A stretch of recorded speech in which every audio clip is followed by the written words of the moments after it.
हमारी आत्मा हमें बताती है कि ये शुभ कार्य करने के उपरांत हमें क्या फल मिलेगा,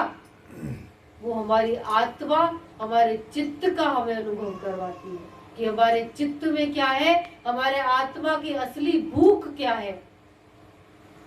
हमें कौन सा भोग माँ काली को चढ़ाना चाहिए,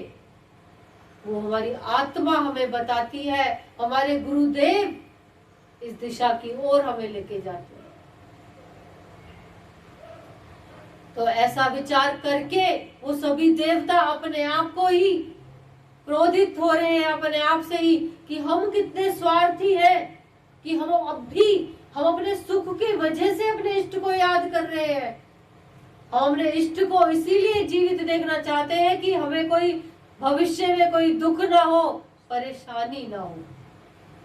ऐसा विचार करके सभी देवता आपस में बातचीत करने लगे कि अब हम करें क्या, कैसे पुनः अपने इष्ट को प्राप्त करें, कि जो हमसे चूक रह गई अपने इष्ट से मांगने के लिए,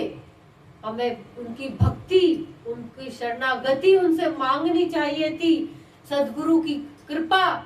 उनसे मांगनी चाहिए थी कि इसी जन्म में हमें कोई ऐसा सद्गुरु मिल जाए जिसकी शरण ग्रहण करने के उपरांत हम अपने जीवन को गति प्रदान कर सके,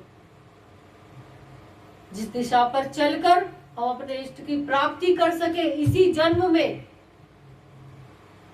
और मृत्यु के उपरांत ही नहीं, जीते जी हम मोक्ष को प्राप्त कर पाए। क्योंकि कहते हैं मृत्यु के बाद तो जीव कहाँ जाता है किसी को नहीं पता, कि मृत्यु हो गई तो जीव कहाँ जाएगा, कोई वापस लौट कर नहीं आया, मरने के बाद सब चले गए। लेकिन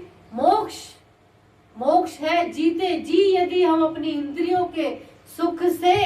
मुक्ति पाले, अपने मन से मुक्ति पाले, वही मोक्ष है। यदि हम अपने मन को कंट्रोल कर ले तो वही मोक्ष है। और माँ भगवती श्रीमद् देवी भागवत की कथाओं में हमें मोक्ष की